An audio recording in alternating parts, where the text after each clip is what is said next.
Price action का इस method को समझने से पहले वॉल्यूम क्या है इसका एक क्लियर अंडरस्टैंडिंग आपको होना चाहिए।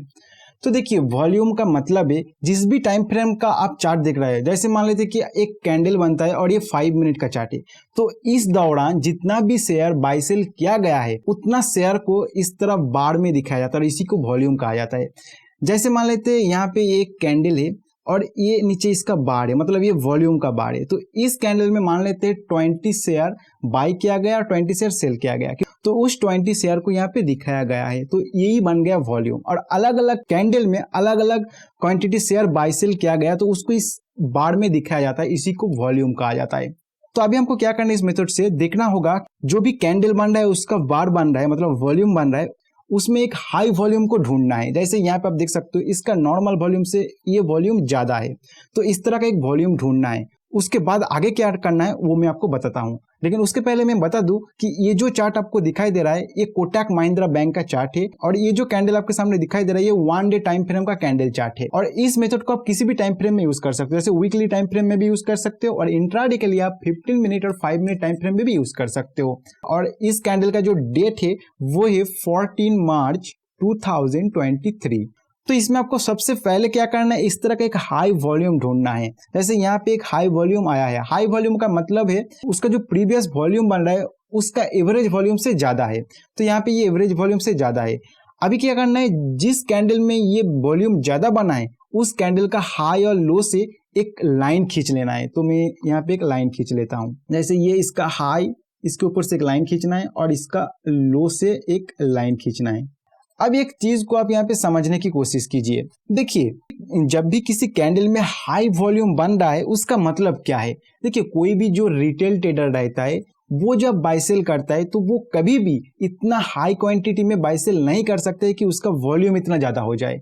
तो उस जगह पे बहुत ज्यादा चांस है कि जो प्रोफेशनल ट्रेडर है, जो बिग ट्रेडर्स है, उनके द्वारा इस वॉल्यूम को क्रिएट किया गया, मतलब वो आके यहाँ पे बाय सेल किया होगा। किसी बड़े ट्रेडर ने यहाँ पे बाय किया होगा और किसी बड़े ट्रेडर ने यहाँ पे सेल किया होगा। अभी उस बड़े ट्रेडर का जो चाल है उसको आपको समझना होगा प्राइस एक्शन से, तो आपको आगे का प्राइस एक्शन को देखना है अभी। तो उसके बाद आप देख सकते हो एक और एक बेयरिश कैंडल बन जाता है, लेकिन इसका जो हाई और लो का बैंड आपने लगाया हुआ है उसके ऊपर जाके क्लोज नहीं किया, तो आपको और भी प्राइस एक्शन देखना है। अभी देखिएगा यहाँ पे इस कैंडल ने इस हाई वॉल्यूम कैंडल के ऊपर जाके क्लोज किया, तो मतलब इससे आपको समझ में आ रहा है जो भी यहाँ पे बाय सेल किया होगा बड़े ट्रेडर ने, बायर यहाँ पे प्राइस को अपना कंट्रोल में करने की ज्यादा कोशिश कर रहे हैं और काफी हद तक यहाँ पे ये कंट्रोल कर भी चुका है, क्योंकि इसका हाई के ऊपर जाके क्लोज कर गया। तो मतलब जो बड़े ट्रेडर है जो यहाँ पे बाय किया होगा वो यहाँ पे प्राइस को कंट्रोल करने के लिए ज्यादा ताकत लगा रहा है यहाँ पे। तो क्या आपको यहाँ पे बाय कर लेना चाहिए? तो आंसर है बिल्कुल नहीं, क्योंकि इस चीज को आप पता लगा चुके हो कि यहाँ पे जो बाय सेल हुआ है बाय ट्रेडर्स के द्वारा उसमें से जो बायर है वो ज्यादा ताकतवर है। लेकिन क्या यहाँ पे एंट्री पॉइंट होता है? नहीं होता है, क्योंकि उसके लिए आपको जो प्राइस एक्शन है उसको पढ़ना होगा। अभी अगर प्राइस एक्शन से भी यहाँ पे कंफर्मेशन मिल जाता है तब जाकर आपको बाय करना है। तो इस एग्जाम्पल में मैं आपको प्राइस एक्शन को पढ़ के एक बार दिखाता हूँ। देखिए प्राइस एक डाउन ट्रेंड में चल रहा है, जो प्राइस का हाई है वो लोअर हाई बनते हुए जा रहा है इस जगह पे, और जो लो है वो लोअर लो बनते हुए जा रहा है। तो ये एक शार्प डाउन ट्रेंड में चल रहा है प्राइस यहाँ पे, और जब डाउन ट्रेंड में चल रहा है उस टाइम ये प्राइस शार्प ये ऊपर आया, यहाँ पे कोई टाइम नहीं बिताया, यहाँ पे शार्प ऊपर आया। और जब ये ऊपर आया तो आप देखोगे इस जगह से जो स्विंग पॉइंट था उस स्विंग पॉइंट के नीचे अभी भी प्राइस है। तो ये हो सकता है कि ये नीचे आने के बाद थोड़ा ये पुल बैक कर रहा है और यहाँ से फिर से नीचे जा सकता है। तो इस जगह पे आपको बाय डिसीजन नहीं लेना है, आपको और भी प्राइस एक्शन देखना है। अगर यहाँ पे कोई पैटर्न बना देता है, जैसे रिवर्सल का कोई सिग्नल आपको दिखाई देता है यहाँ पे, तब जाके आपका बाइंग सिग्नल जनरेट होगा। तो आपको और भी प्राइस एक्शन यहाँ पे देखना है।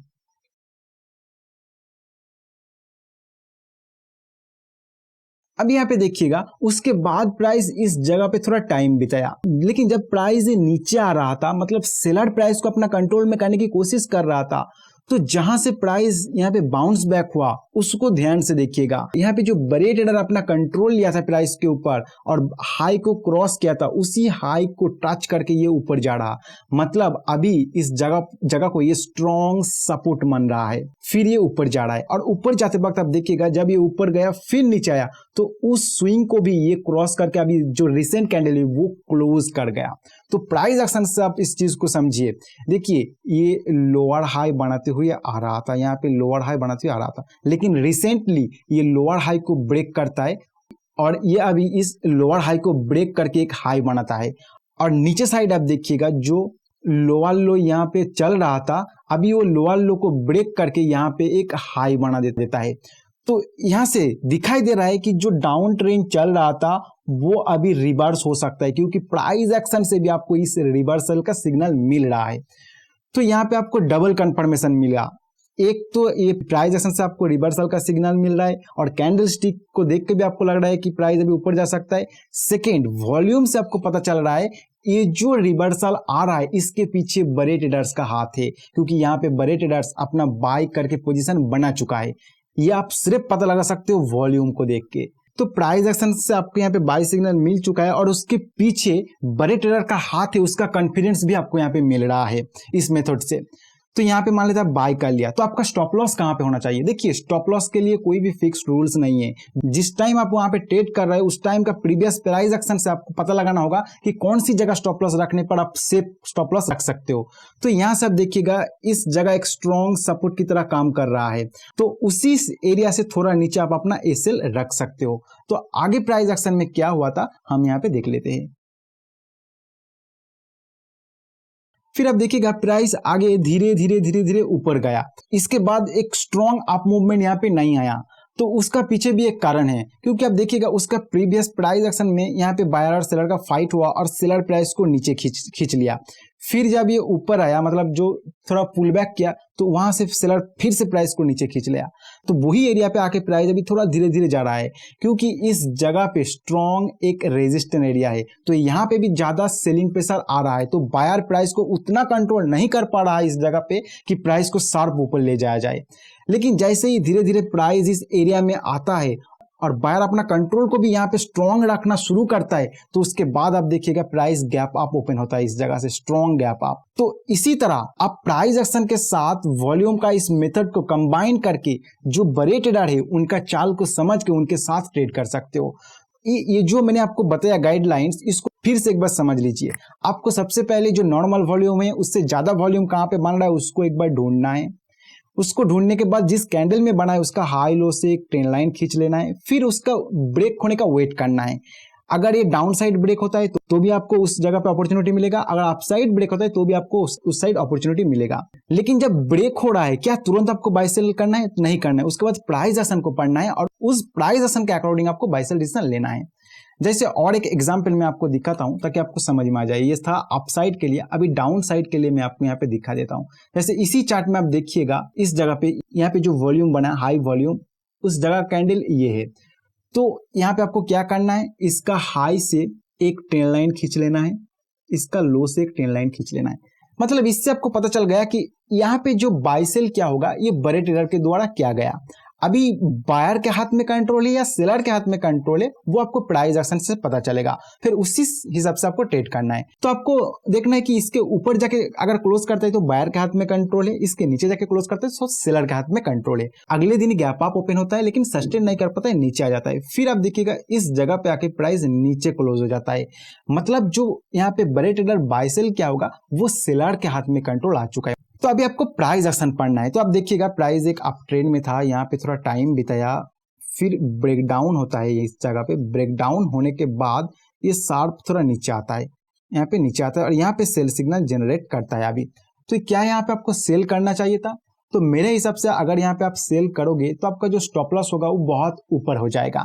तो इसीलिए आपको थोड़ा और वेट करना है, क्योंकि देखिएगा अगर यहाँ पे थोड़ा टाइम बिताने के बाद ये क्रॉस करता तो तुरंत आप सेल कर सकते थे, क्योंकि यहाँ पे थोड़ा टाइम बिताया, बायर सेलर के बीच में फाइट हुआ, तो इस फाइट एरिया को ये प्रोटेक्ट करता। लेकिन ये शार्प नीचे आया और यहाँ पे आके सेल सिग्नल जनरेट करे, तो कभी भी ये शार्प ऊपर जा सकते हो और आप अगर यहाँ पे स्टॉप लॉस रख दोगे तो आपका स्टॉप लॉस हिट होगा, और अगर आप ऊपर रखोगे तो आपका स्टॉप लॉस बहुत दूर हो जाएगा। तो इसीलिए आपको यहाँ पे वेट करना है। अगर इसके बाद प्राइस शार्प नीचे चला जाता है तो आपको यहाँ पे ट्रेड अपॉर्चुनिटी मिलेगा नहीं, आप इसको छोड़ दोगे।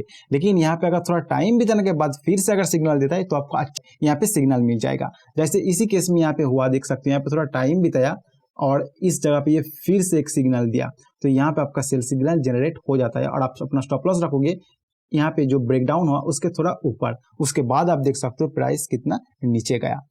लेकिन ये जो नीचे गया, इस मूवमेंट को आप किस तरह कैप्चर कर सकते हो, वो आता है ट्रेड मैनेजमेंट मेथड में। किस तरह आप अपना ट्रेड को मैनेज कर सकते हो कोई भी ट्रेड में एंट्री करने के बाद। वो अलग अलग मेथड है कि आपको स्टॉप लॉस को ट्रेल करना है, और इस स्टॉप लॉस किस तरह ट्रेल करना है वो भी अलग अलग मेथड है कि इस तरह आपको ट्रेल करोगे तो इतना आपका रिस्क बनेगा, इस जगह पे निकल जाना होगा, या फिर जो टाइम फ्रेम है उसको चेंज करके भी आप ट्रेड मैनेजमेंट कर सकते हो। वो मैं अलग अलग वीडियो में आपको सिखाऊंगा। लेकिन इस वीडियो का जो मकसद है वो वॉल्यूम और प्राइस एक्शन से आप पता कैसे लगाए कि जो मूवमेंट आ रहा है वो बड़े ट्रेडर का है या नहीं। अगर बड़े ट्रेडर का है तो वो किसका है, बायर का है या सेलर का है, तो इसका कंफर्मेशन लेकर आप प्राइस एक्शन ट्रेड कर सकते हो। तो और दो एक एग्जांपल मैं आपको दिखा देता हूं। अभी मार्केट लाइव चल रहा है, तो कोटक महिंद्रा बैंक, इसी का लाइव मार्केट में मैं आपको कुछ मिलेगा तो यहाँ पे दिखा देता हूँ। तो जैसे मैं इसको कन्वर्ट कर लेता हूँ 15 मिनट चार्ट में, 15 मिनट का चार्ट में कन्वर्ट कर लेता हूँ। देखिए अभी मार्केट लाइव चल रहा है यहाँ पे, तो इस जगह पे आप देखिएगा प्राइस किस तरह बिहेव करता है। ये एक अच्छा वॉल्यूम यहाँ पे बना और इसका कैंडल है, इस जगह पे ये कैंडल इसका बन गया, तो इसका हाई और लो से आपको मार्क कर लेना है। अभी देखना है किस साइड ब्रेकआउट करता है, तो इस साइड ये ब्रेकआउट किया, मतलब जो बड़े ट्रेडर यहाँ पे बाय सेल किया होगा, ये सेलर प्राइस को कंट्रोल में कर लिया है। तो क्या आपको तुरंत यहाँ पे सेल करना चाहिए था? नहीं करना चाहिए था, क्योंकि एक शार्प सेलिंग आ रहा है और यहाँ पे ज्यादा टाइम नहीं बिताया, और जो ब्रेकडाउन हुआ यहाँ पे आप देखोगे इसके बाद ब्रेकडाउन शार्प नीचे आया और एक लंबा ब्रेकडाउन हुआ, तो आप यहाँ पे अगर सेल करते हो तो आपका स्टॉप लॉस इस जगह पे हो जाएगा, तो लंबा स्टॉप लॉस हो जाएगा। लेकिन अगर आप यहाँ पे स्टॉप लॉस रख दोगे तो हो सकता है कि प्राइस यहाँ पे थोड़ा पुल बैक करे तो आपका स्टॉप लॉस हिट हो जाएगा, तो उसके लिए आपको और प्राइस एक्शन देखना होगा। तो यहाँ पे आप देख सकते हो थोड़ा यहाँ पे प्राइस एक्शन बनाया हुआ है, उसके बाद प्राइस फिर से ब्रेकडाउन किया, लेकिन फिर से आप देखोगे इस जगह पे एक स्ट्रॉन्ग कैंडल बना दिया, तो आप फिर से यहाँ पे सेल करोगे तो आपका यहाँ पे जो एसएल है वो बहुत दूर हो जाएगा, तो आपका यहाँ पे भी एंट्री नहीं बना। लेकिन इस केस में आप क्या कर सकते थे कि आप इसको कन्वर्ट कर सकते थे 5 मिनट में। जैसे यहाँ पे ये टाइम बितना शुरू किया तो 5 मिनट में कन्वर्ट करके यहाँ बहुत ही शॉर्ट टर्म के लिए यहाँ पे ट्रेड कर सकते थे।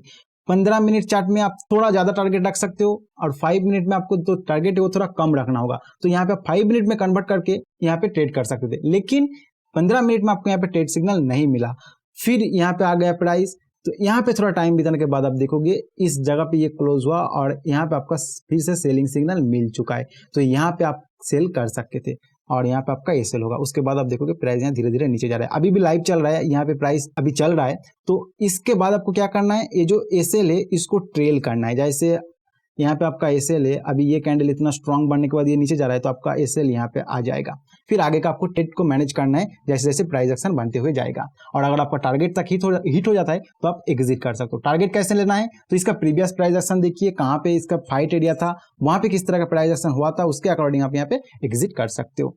तो यही था वॉल्यूम को प्राइस एक्शन के साथ कंबाइन करके ट्रेड करने का एक मेथड। और भी बहुत सारा मेथड है जो मैं आगे आने वाले वीडियोस में आपको दिखाऊंगा, लेकिन उसमें से ये मेथड मुझे सबसे अच्छा लगता है और ये बहुत ही अच्छा काम करता है, क्योंकि इसके मदद से आप पता लगा सकते हो कि जो बड़े ट्रेडर है वो कहाँ पे ट्रेड कर रहा है और उसके बाद कौन कंट्रोल कर रहा है प्राइस को, और उसी के साथ आप ट्रेड कर सकते हो। कि इसके बाद जो मूवमेंट आता है वो एक शार्प अप मूवमेंट या शार्प डाउन मूवमेंट आता है, क्योंकि इसका पीछे बड़े ट्रेडर का हाथ है।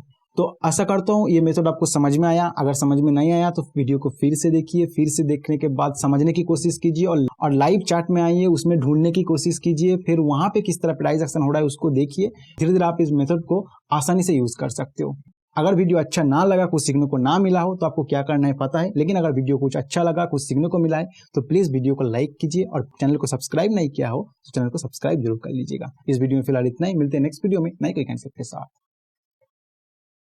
अमीर लोग बैंक से लोन लेकर इन्वेस्टमेंट करते हैं क्योंकि बैंक से मिलता है अधिकतम 8% सालाना ब्याज।